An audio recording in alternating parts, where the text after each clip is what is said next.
All right, let's jump right in. We're about to step into the world of George Orwell's 1984, and it's a place where the most fundamental truths you can imagine get twisted, and reality itself is, well, it's up for grabs. This is a story that serves as a huge warning about power, about control, and maybe most of all, about how fragile our own minds can be. It all starts with something that sounds so simple, but is just so wrong. 2 plus 2 equals 5. Now, in Orwell's world, this isn't some simple math mistake. Oh no. It's a statement of absolute, total power. It's the final test of your loyalty. Can you believe something you know, deep down in your bones, is a lie? And that right there is the big question we're digging into. What actually happens when a lie is told over and over and over again, so relentlessly that it just becomes the truth? What happens when your own eyes, your own logic are telling you one thing, but everyone around you is telling you something else? To really get this, you have to wrap your head around the terrifying philosophy of the party in 1984. For them, truth isn't something you discover with science or reason. Truth is an order. It's a command. Reality is simply whatever they say it is, whenever they decide to say it. You see, the parody's ultimate goal isn't just to make you say that 2 plus 2 equals 5. That's too easy. The real prize, the ultimate victory, is to make you believe it. It's about the complete and total surrender of your own mind, until their reality is the only one you have left. And we see this whole philosophy play out through the story of one man, Winston Smith. He's our protagonist, kind of like the last little flicker of resistance in the dark, a guy who dares to believe that there's an objective truth out there, a world that exists outside of the party's suffocating control. And this is the fight, right here. Winston's internal truth, the simple fact that 2 plus 2 equals 4, is thrown into a battle against the party's enforced reality. He's writing in a secret diary, dreaming of freedom, while they are screaming in his face that he has to believe their lies. It's a war for his soul.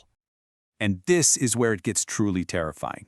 The party isn't happy with someone who just does what they're told because they're scared. Nope, they need more than that. They need you to have real, genuine, heartfelt conviction. They want you to love the lie, to embrace it as if it were your own idea. Why? Well, because a person who truly believes can never, ever rebel. This mental takeover, it's a process. First, they hammer you with the lie, constantly, relentlessly. Then, they start to erase you, your memories, your sense of who you are. It all gets chipped away. And finally, once you're broken down, they don't just ask for acceptance. They demand total, unwavering conviction. And what's the result of all this? This, the very last sentence of the book. It's the final outcome of Winston's fight. He doesn't just obey Big Brother. He doesn't just fear him. He loves him. The erasure is complete. So you have to ask, why does a novel written all the way back in 1949 still feel so chillingly relevant? Let's take a step out of Orwell's fictional world and into our own and ask a really tough question. Has our world really changed all that much? You know, Orwell's biggest warning was this. The ultimate danger isn't when some outside force silences you. The real danger is when we silence ourselves. It's when trying to find truth just becomes too hard, too exhausting, and just accepting a comfortable lie starts to feel like peace. I mean, just think about our own world. The party in the book had to create one single false reality for everyone. But our modern algorithms? They create millions of them, a custom-built one for every single one of us. They don't just show us what we want to see. They literally build a personalized reality that's so comfortable we might not even notice the walls closing in. The result is the same. A shared objective truth starts to crumble. Orwell's future didn't show up with soldiers and banners.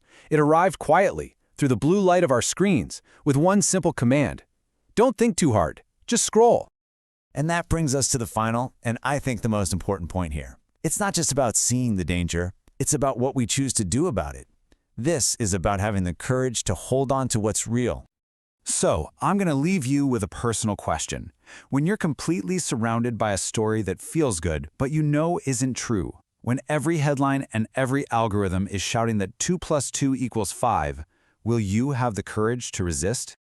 Will you have the courage to whisper back, even if it's just to yourself, that simple, defiant, and fundamental truth? Because you know what? Sometimes that quiet little act of personal belief is the most powerful form of resistance there is. At the end of the day, it all comes down to this: the freedom to say that 2 plus 2 makes 4. Orwell believed that if that one truth is granted, everything else can follow. And that is the power and the warning that he left for all of us to remember.